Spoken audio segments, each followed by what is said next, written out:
The courthouse in Harrison County had never been this full. Reporters packed every inch of the back rows, camera lenses glinting under the fluorescent lights like watchful eyes. The wooden benches creaked under the weight of spectators who had waited in line since dawn just to witness what everyone was calling the trial of the year. Lawyers whispered urgently. Bailiffs stood rigid along the walls. High above it all, the American flag hung heavy and still. And at the center of the storm sat an 8-year-old girl. Lily Carter was so small in the witness chair that her feet didn't touch the floor. They swung slightly, trembling just above the polished wood. Her hands were folded in her lap so tightly her knuckles had turned pale. A faint bruise still shadowed her wrist, almost hidden beneath the sleeve of her pale yellow dress. To anyone watching, she looked like what she was supposed to be, a scared little girl. But fear was not the most dangerous thing in that room. Beside her, lying calmly on the courtroom floor, was K9 Rex. The German shepherd's body was perfectly still, trained to ignore noise, movement, tension. His breathing was slow and steady. His dark eyes remained forward. To the judge, he was just a symbol of security. To the jury, just a dog. To Lily, he was the only reason she was still alive. Across the room, at the defense table, her stepfather sat with his arms folded. His suit was pressed, his hair neatly combed. He looked like a man who belonged in a courtroom, not a jail cell. When Lily entered earlier, he had not looked at her once. Not once. The prosecutor began gently. "Lily," she said softly, kneeling slightly to be at eye level, "do you remember the night of March 14th? Lily swallowed. "Yes, ma'am." Her voice barely reached the microphones. The courtroom lined in. She answered the basic questions: where she lived, who lived with her, what time she went to bed, simple things, safe things. Her eyes stayed on the edge of the wooden stand as if she were afraid to look anywhere else. Then the prosecutor asked the question everyone had been waiting for. "What happened after you went to your room?" Lily's chest rose sharply, her fingers twisted together. The room held its breath. "He came in," Lily whispered. "He said I made him angry." A wave of murmurs rippled through the crowd. The judge's gavel snapped down, order. Lily kept going, fragmented sentences, broken pauses, enough for the truth to settle like ice in everyone's stomach. The prosecutor's voice trembled as she thanked her and returned to her seat. For a moment, it seemed like Lily had survived the hardest part. Then the defense attorney stood. He was tall, silver-haired, and smiling. "Good afternoon, Lily," he said kindly, walking toward the stand. "You're doing very well." Lily flinched. He tilted his head, sympathetic. "You understand that sometimes people imagine things when they're scared, don't they?" Lily didn't answer. "That's a yes or no question, sweetheart." Her breathing quickened. "So," he continued smoothly, "isn't it true that you've been confused before, that you sometimes tell stories?" The word stories cut through the room. Lily's eyes filled with tears. The man smiled wider. "And isn't it also true that your stepfather disciplined you often because you misbehaved?" Lily's lips parted, no sound came out. Rex's ears twitched. The defense attorney took one more step forward. "You made this all up, didn't you?" That was when Lily's hand moved.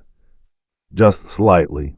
2 fingers curled inward, then, almost invisible to anyone else, she tapped her knee twice. Rex's head lifted. For the first time since entering the courtroom, the dog broke his stillness. Officer Mason felt the leash tighten in his hand. And in the witness chair, Lily finally looked up, her tear-filled eyes locking not on the lawyer, not on the judge, but on her dog. Something terrible was about to be revealed. And Rex already knew it. The tap of Lily's fingers was soft, almost invisible. But Rex saw everything. His ears rose slowly at first, not enough for most to notice. His breathing changed next, shallow, alert. A low vibration built deep in his chest, the warning growl he had been trained never to release unless the situation was already beyond control. Officer Mason felt it through the leash before he heard it. His grip tightened instinctively. The defense attorney paused mid-step, his smile faltering for just a fraction of a second as the sound reached him. He glanced down at the dog with casual irritation, like someone annoyed by misplaced furniture. "Control your animal," he muttered under his breath. The judge's eyes lifted. "Officer, your dog is disrupting the proceedings." Yes, Your Honor, Mason said quickly, his heart pounding as he felt Rex shift his weight. Lily's gaze never left Rex. Tears slid silently down her cheeks. The defense attorney turned back toward her, his voice smoother than ever. Let's continue, Lily. You said your stepfather came into your room. Are you certain it wasn't a dream? Her mouth trembled. Rex let out a quiet, dangerous growl. The jury stiffened. One woman covered her mouth. Lily shook her head hard. It wasn't a dream. But you were scared, he pressed, and scared children imagine things. He leaned closer, too close. Isn't that right? Lily's chest hitched. Then she spoke again, so softly the microphone barely caught it. He's not alone. The courtroom froze. The defense attorney straightened slowly. What did you say? Lily's eyes shifted, not to him, but past him. To the back of the courtroom. Heads turned in confusion. In the last row, half hidden between two reporters, sat a man no one remembered seeing enter. Gray suit, no tie, no expression. He did not react to the sudden attention, did not shift in his seat, did not blink. But Rex's growl deepened. Officer Mason felt the leash strain harder now as the dog's body went rigid, every muscle locked toward that man. The judge slammed the gavel. Young lady, if you're referring to someone in this courtroom, you will speak clearly. Lily's hands shook as she clutched the edge of the stand. He watches me, she whispered. He waits outside my house. He said if I talked, Rex wouldn't save me. A ripple of shock tore through the courtroom. The defense attorney spun toward the back row. This is absurd. But Rex exploded into full alert. Officer Mason barely had time to react before the leash yanked violently in his hands. Rex surged forward one step, then froze again, teeth bared, trapped only by trained restraint. The man in the gray suit finally moved. Slowly, too calmly, he stood up. Every instinct in Mason screamed danger. Security, the judge barked. But the man did not raise his hands, did not run. Instead, he reached calmly inside his jacket. Lily screamed. Rex broke free. The leash tore from Mason's grasp as if made of thread. Rex launched down the center aisle in a blur of teeth, muscle, and pure protective instinct. People dove from the benches, reporters collapsed over their equipment, the courtroom erupted into chaos. The man in gray pulled his arm out of his jacket, and something metallic glinted in his hand. Before anyone could react, Rex hit him at full speed. They crashed into the benches, wood splintered, bodies scattered, a gun skidded across the floor. Security tackled the suspect seconds later. But Lily couldn't see any of that. She had collapsed against the stand, hands over her ears, sobbing uncontrollably as Officer Mason sprinted back toward her. The judge stood frozen. The jury stared in horror. On the floor, the unidentified man struggled against the officers restraining him, his eyes locked on Lily with pure, silent rage. And as they dragged him from the courtroom, one final object fell from his pocket and slid across the floor to Lily's feet. A photograph. Lily looked down slowly. Her face lost all color. It was a picture of her bedroom window taken from the outside. And on the back, written in black marker, were 4 chilling words. You were warned. The courtroom had uncovered a monster. But no one yet understood how many more were still hiding in the dark. The photograph lay on the courtroom floor like a forbidden truth no one wanted to touch. Officer Mason reached it first. His gloved fingers lifted it slowly, carefully, as if it might explode in his hands. One glance at the image and his blood ran cold. It wasn't just Lily's window, it was detailed, recent. The curtains, the chipped paint on the frame, the small toy unicorn on the sill. Someone had been watching her. For a long time. Lily clutched Rex's fur with both hands now as the dog stood protectively in front of her, teeth still bared at the empty aisle where the man in gray had been dragged away. Her entire body trembled so hard Officer Mason worried she might collapse again. It's okay, he whispered, kneeling beside her. He can't hurt you now. But Lily didn't answer. She just stared at the floor where the man had stood, as if she could still see him there. The judge slammed the gavel repeatedly. Clear this courtroom, everyone out now. Reporters were shoved toward the exits as bailiffs forced panicked spectators through the doors.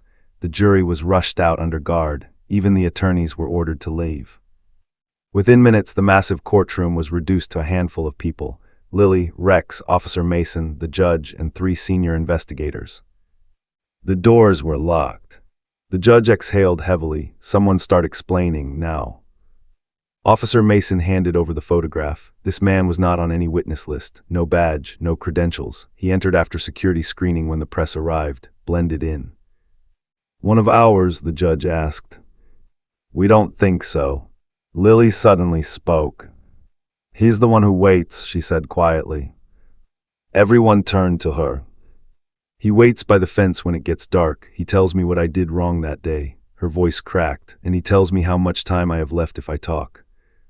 The room went silent. An investigator knelt in front of her. Did your stepfather know this man?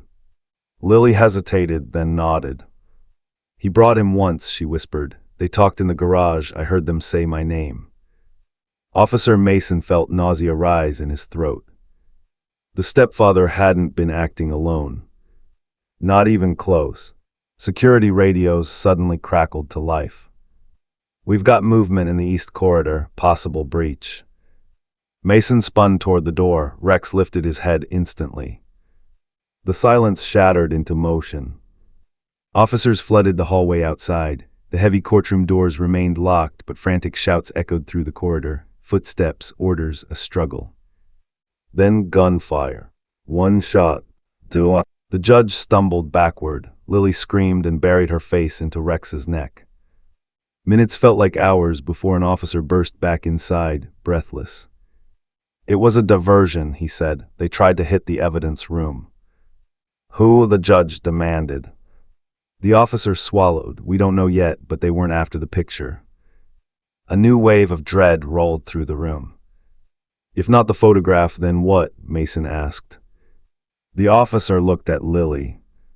They were after the child's original medical records. Silence fell like a hammer. Those records contained everything: injuries, timelines, DNA, proof no defense could erase. Someone powerful was still trying to erase Lily. The judge's voice dropped. Move the child to protective custody, immediately. Lily's fingers wrapped tighter into Rex's fur. He has to come with me. Mason nodded without hesitation. He will. 10 minutes later, unmarked federal vehicles surrounded the courthouse. As Lily was guided out under heavy armed escort, she looked back one last time at the room where everything had changed. She didn't feel safe yet. And she was right not to. 3 blocks away, hidden behind tinted glass, another man lowered his phone after watching the extraction live through a hacked security feed. They moved her, he said calmly into the line. Phase 1 failed. A pause. Then a voice replied from the other end. Good, that means she's finally worth taking. The convoy rolled out of the courthouse like a moving fortress.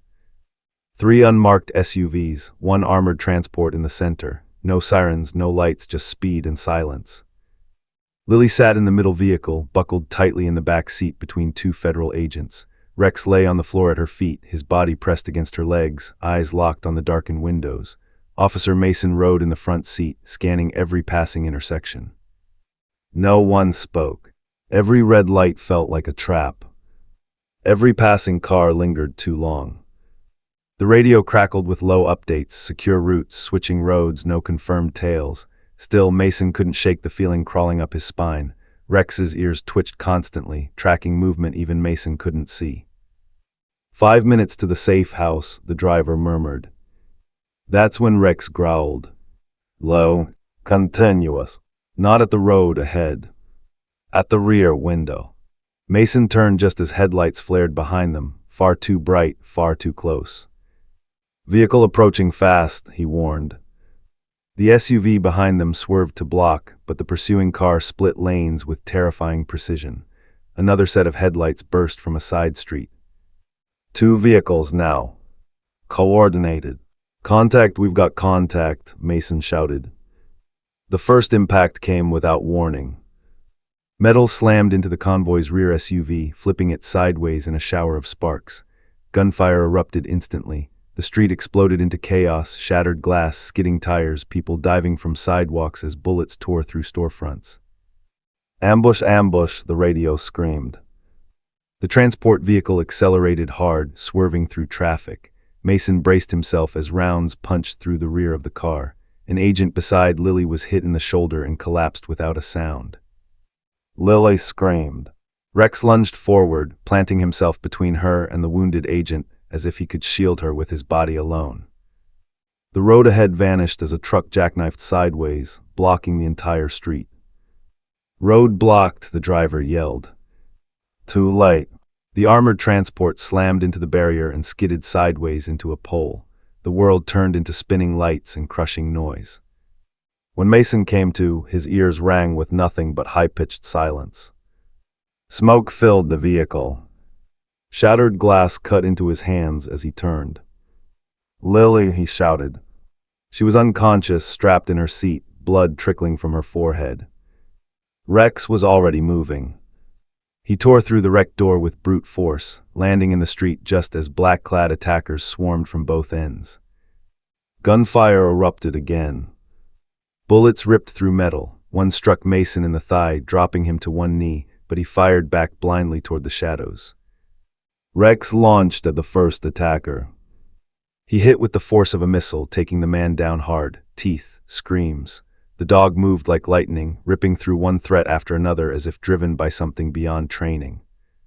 But there were too many. An attacker broke through, reaching for Lily. Mason dragged himself forward, screaming her name. Rex saw it at the same second.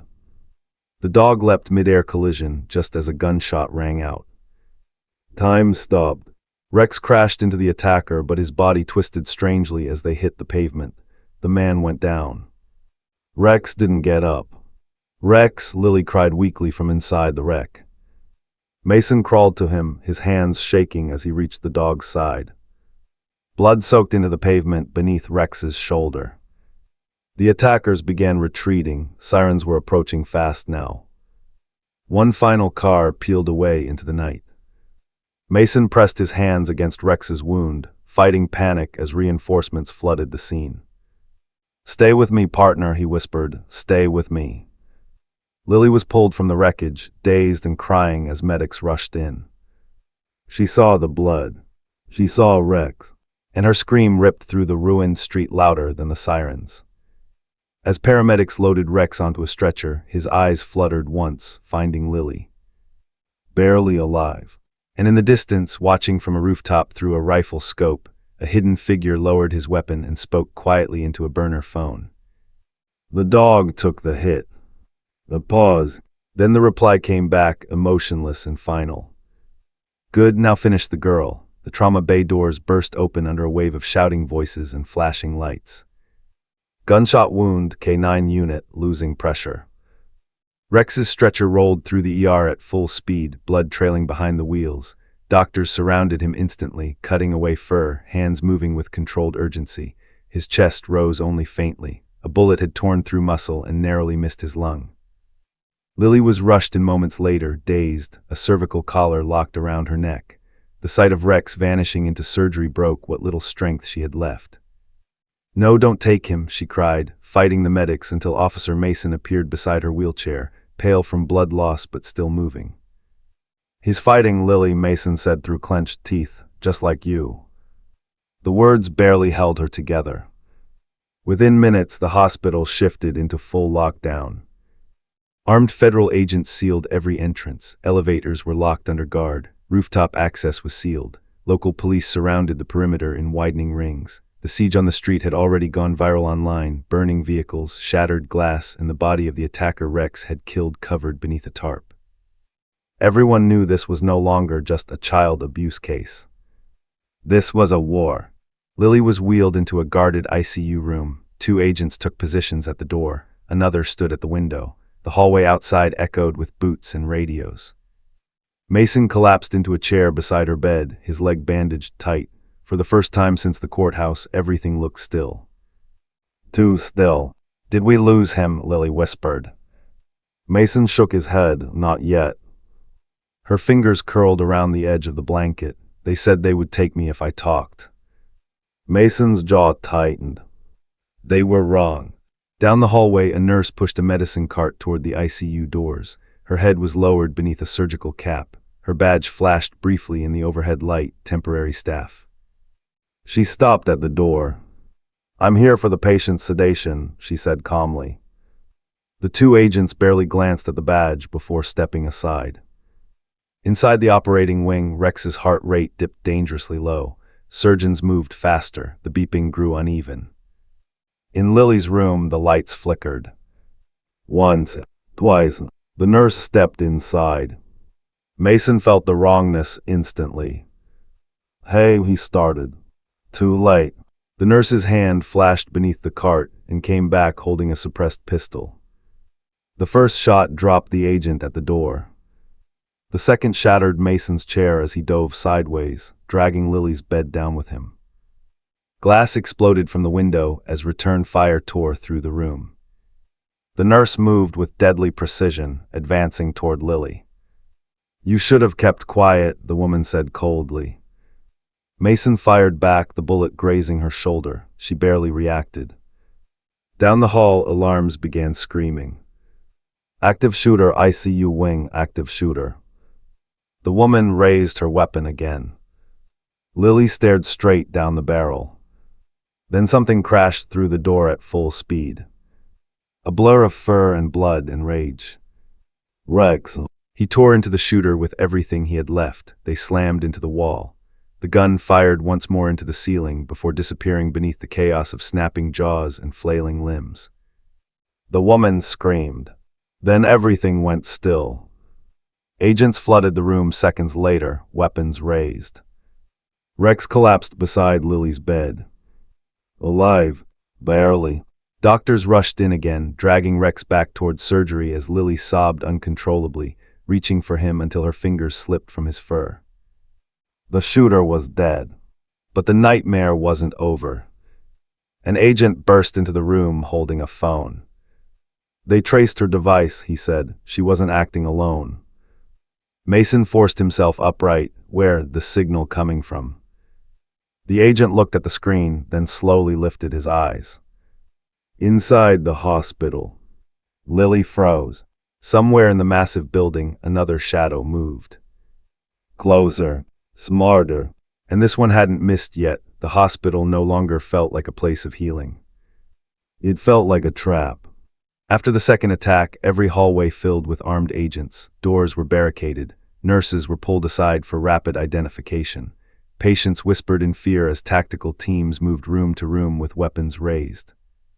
Lily sat frozen in her hospital bed, clutching the edge of the blanket so tightly her fingers turned white. "Someone else is here," she whispered. Officer Mason stood beside her, leaning heavily on his crutches, refusing to leave her side. His face was tight with pain and fury. "They won't get near you," he promised. But the truth was terrifying. They already had. Inside the secure operations room, federal agents tracked the signal bouncing through the hospital's internal network. It moved unpredictably, sometimes disappearing, then reappearing in a different wing. "This person knows our layout," one agent muttered. "They're shadowing security movements." That meant only one thing. Inside help. They began pulling staffing records, temporary medical workers, IT engineers, transport teams, janitorial crews. Dozens of names flooded the screen. Then the signal stopped moving. It froze. "It's gone dark," an agent said quietly. Mason's radio crackled. "Officer Mason, we need you in ICU control, now." He looked at Lily. "Stay right here, 2 guards, door locked." Lily nodded, but fear shook through her body. As Mason left the room, the hallway lights dimmed again. Emergency power kicked in instantly. Too instantly. Someone had planned this. Deep in the east stairwell, a man peeled off his hospital jacket and tossed it into a biohazard bin. Beneath it, he wore security black. An earpiece flickered once with static. "They're tightening," he said quietly, "but they still don't suspect him." A calm voice replied, "Then proceed to the final phase." Back in the ICU, a new doctor entered Lily's room. He had kind eyes, soft voice, silver hair beneath his surgical cap. "I'm Dr. Harlan," he said gently. "I'm here to check your vitals." Something inside Lily twisted.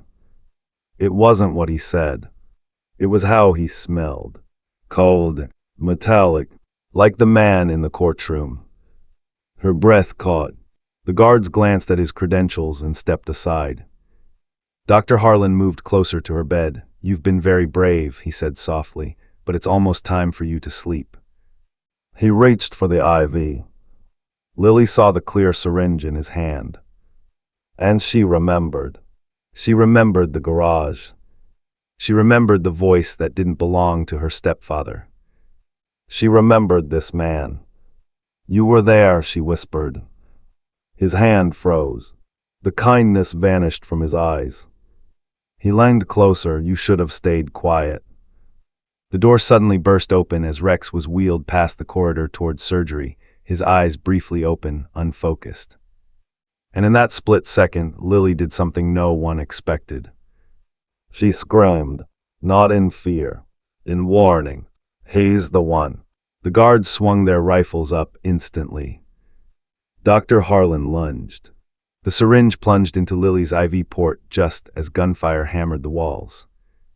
Mason burst into the room as Dr. Harlan was thrown backward by 2 bullets to the chest. The man hit the floor dead before he landed. Lily's body went limp. Mason caught her as she collapsed. "No, no, stay with me, Lily," he shouted. Doctors rushed in as her heart rate dropped rapidly. They disconnected the IV and flushed her system. "Sedative overdose," a doctor shouted. "She's crashing." Alarms screamed. Rex's distant heartbeat monitor spiked on the floor above. 2 lives slipping at the same time. Mason stood there helpless as Lily was rushed toward emergency intervention. Outside, an agent received a final encrypted message on a burner phone found on Dr. Harlan's body. It contained only 6 words. She was never the target. The agent's stomach dropped. "Then who was?" someone asked. Across the hospital in the surgical wing, Rex's heart monitor suddenly flatlined. And in a dark room miles away, the mastermind finally stood up from his chair. "They've been watching the wrong life all along," he said calmly. And the screen in front of him showed only one image now. Officer Mason, the heart monitor went flat. The sound ripped through the surgical wing like a gunshot. Rex's body lay motionless on the operating table, blood smeared across white fur, machines screaming their warning as surgeons launched into emergency protocol. "Clear." The defibrillator slammed down. "Nothing." Again clear. Rex's body jerked, but the monitor remained a straight, unforgiving line. 2 floors below, Lily's small chest rose only with mechanical assistance. A ventilator breathed for her. The sedative still clawed at her system, poisoning every heartbeat. And across the hospital, Officer Mason stood frozen in the hallway, staring through the glass of Lily's ICU room as doctors fought to keep her alive. He didn't know whose life was slipping faster. An agent approached slowly. "Mason, we decoded the message found on the doctor's phone." Mason never looked away from Lily. "Talk." "She was never the real target, you were." Mason turned sharply. "Me." The agent nodded grimly. Every attack, the courtroom, the convoy, the hospital, they weren't random. They were designed to pull you closer, to make you visible, to isolate you. Mason's blood ran cold. "Someone wants me to suffer before they kill me." Across the city, inside an abandoned industrial building lit only by glowing screens, the mastermind watched Mason's face on live surveillance feed. A shadow of a smile crossed his lips. "Not before," he corrected calmly. Instead, back at the hospital, chaos surged again.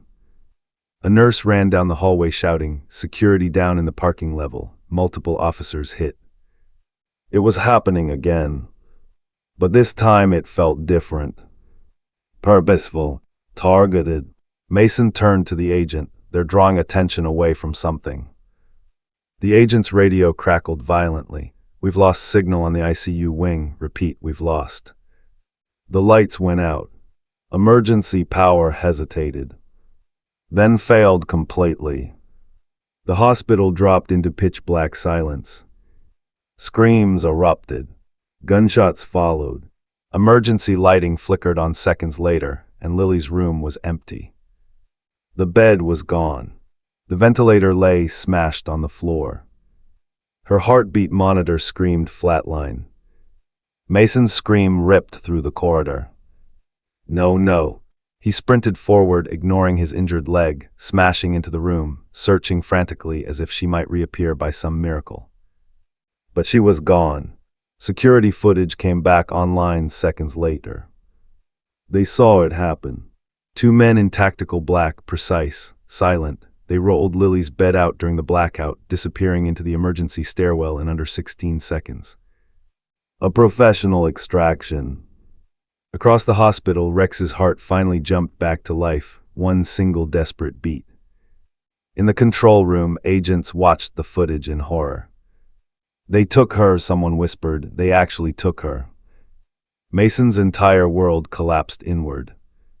They used her to get to me, he said shakily.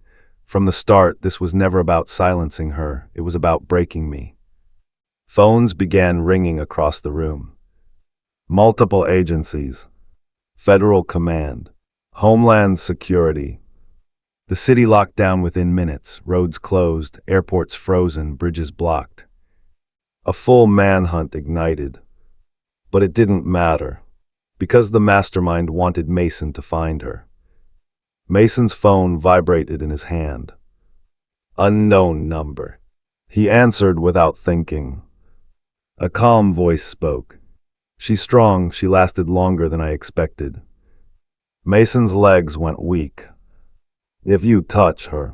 She's already beyond your protection, the voice replied softly. You have 6 hours. For what? Mason demanded. To choose, the man said. Between her life and the truth. The line went dead. Across the city, as helicopters flooded the sky and sirens screamed in every direction, something far more terrifying became clear. This was no longer a rescue. It was a final game. And Lily was the prize. The city roared with chaos. Helicopters circled above, roadblocks flashed red and blue. Agents fanned out across the downtown grid, scanning for the unknown mastermind. Every exit point, every alley, every rooftop was covered. But Mason knew better. He had learned by now that they always leave a trace if you know where to look. He focused on Lily, her last signal, the 2 taps on Rex's head, that subtle communication she had trained into him over months of quiet mornings, invisible walks, and stolen moments. It had saved her once, it could save her again. He closed his eyes for a brief second, picturing the tap, and suddenly realized she had left a trail, not digital, not audible, physical. Every tiny gesture, every instinctive action she'd taught Rex had been a breadcrumb only he could read. Let's move, Mason whispered. The extraction point was an abandoned warehouse at the edge of the city. Security cameras were looped, footsteps were silent. The mastermind had left a signature arrogance, knowing Mason would follow. Rex padded beside him, muscles coiled, his one visible injury stiff but not slowing him. The dog's eyes reflected Mason's own fury. Inside, the warehouse was dim. Crates towered like walls in a labyrinth. Shadows twisted across the floor. Mason could hear faint breathing, the whir of air vents, the soft click of a cart moving across concrete. Then he saw her. Lily strapped to a chair, the room flooded with harsh white lights. A single figure stood near her, relaxed, confident, almost casual. The mastermind. Mason's hand went to his holster. Let her go, he said. The man smiled, cold, calculated. You finally understand. This wasn't just about her. It was never just about her. This is about you, Officer Mason. Rex growled low, the dog's hackles raised, teeth bared. You taught her well, the man said, ignoring the growl, but the final signal, that one I didn't anticipate. Mason glanced at Lily. She lifted a trembling hand and tapped Rex's head twice. The dog's eyes locked on Mason. It was a warning. Then everything moved at once. The mastermind lunged for Lily. Mason fired. Shots echoed off the metal walls. Rex sprang. Teeth and fury collided with calculated violence. The air was thick with dust, shouts, and the acrid scent of gunpowder. The fight seemed endless, each second a knife edge between life and death. Mason dove for Lily, shielding her body as Rex pinned the attacker to the ground, growling like thunder. And then Mason realized the final signal. Lily wasn't only warning Rex, she had tricked the mastermind. While all attention was on Rex, Mason, and the chaos, she subtly triggered a small mechanism hidden in her bracelet, a container of sleeping gas released in the room, filling the air. The mastermind staggered, eyes wide in panic, his strength faltering. Rex barked. Mason tackled the man, slamming him into the concrete. A final shot rang out. Silence. Mason held Lily in his arms. She was shaking but alive. Rex collapsed beside them, panting, wounded but alive. Mason pressed a hand to his chest, feeling the dog's heartbeat against his fingers. Lily whispered, "I knew you'd come." Mason smiled through tears, his voice breaking. "You led me straight here. You saved us." Outside, police swarmed the warehouse. The mastermind was cuffed, groaning, utterly defeated. Federal agents secured the perimeter. The city began to breathe again, slowly, cautiously. Later, in a quiet hospital room, Lily lay asleep, safe at last. Mason sat beside her, stroking Rex's head. The dog's eyes met his, and Mason knew the smallest signals often carried the greatest power. The judge would later call the case unprecedented. Social media would hail Lily as a hero, Rex as a legend, Mason as the officer who never gave up. But in the quiet moments, Mason would remember the fear, the chaos, the stakes, and the truth. Sometimes survival isn't about strength, it's about listening, watching, understanding the signals no one else sees. And sometimes the smallest hero can change everything. The story ended, yet the world would never forget the little girl who secretly signaled her police dog. And the gavel that slammed, halting everything, had only been the beginning.